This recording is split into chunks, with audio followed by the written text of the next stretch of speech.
night descends on Zagreb. Medvedgrad whispers of the Black Queen who never died. The Black Queen, the Empress of Shadows. In the heart of old Zagreb, beneath the shadow of Mount Medvednica, and under the watchful gaze of Medvedgrad's stone towers, there still lives a legend of a woman they called the Black Queen. Barbara of Celje was the wife of King Sigismund of Luxembourg, and the last Roman empress, known for her beauty, political shrewdness, and inclination towards the occult. She often dressed in black, which contributed to her dark reputation. Her contemporary, Pope Pius II, described her as a dissolute and sinful woman.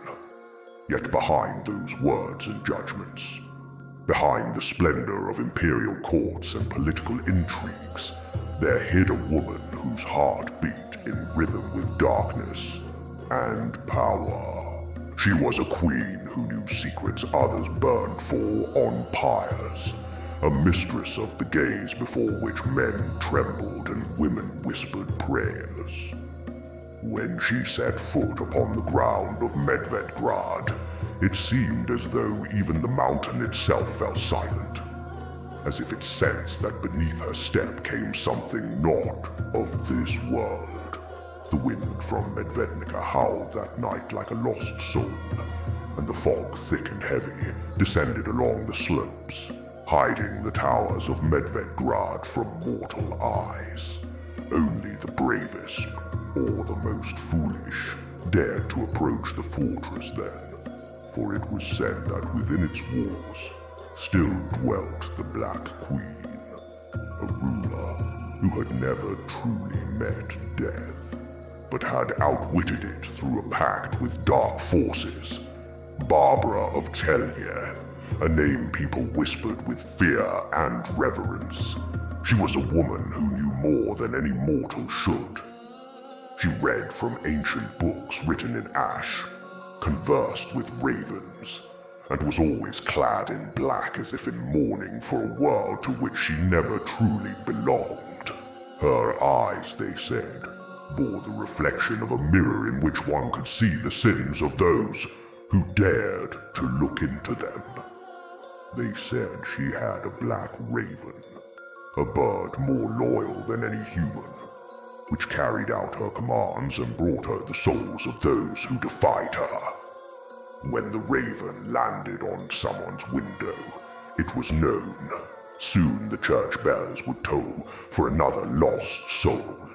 But the true horror lay beneath Medvedgrad, in its cold corridors, where water dripped upon the stone and echoed like the heartbeat of the underworld, rested the treasure of the Black Queen. It was no ordinary treasure. Every golden plate, every jewel, every glimmer was cursed. According to legend, Barbara entrusted it to a serpent, a creature half beast, half demon. They say the serpent whispered to her as she drew her last breath, "I will remain here, my mistress, until the world itself fades, or until your shadow returns to claim what is hers."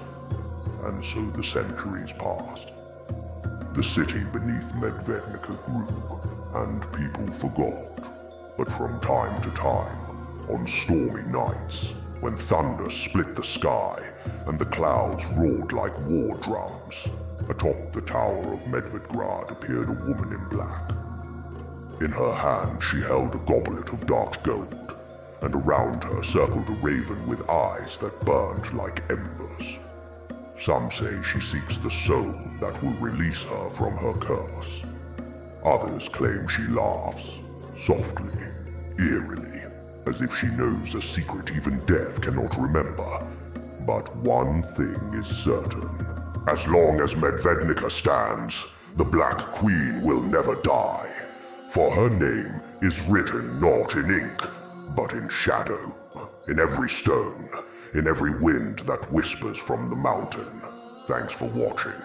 Like, subscribe, and hit the bell. You never know what might be lurking in the shadows next.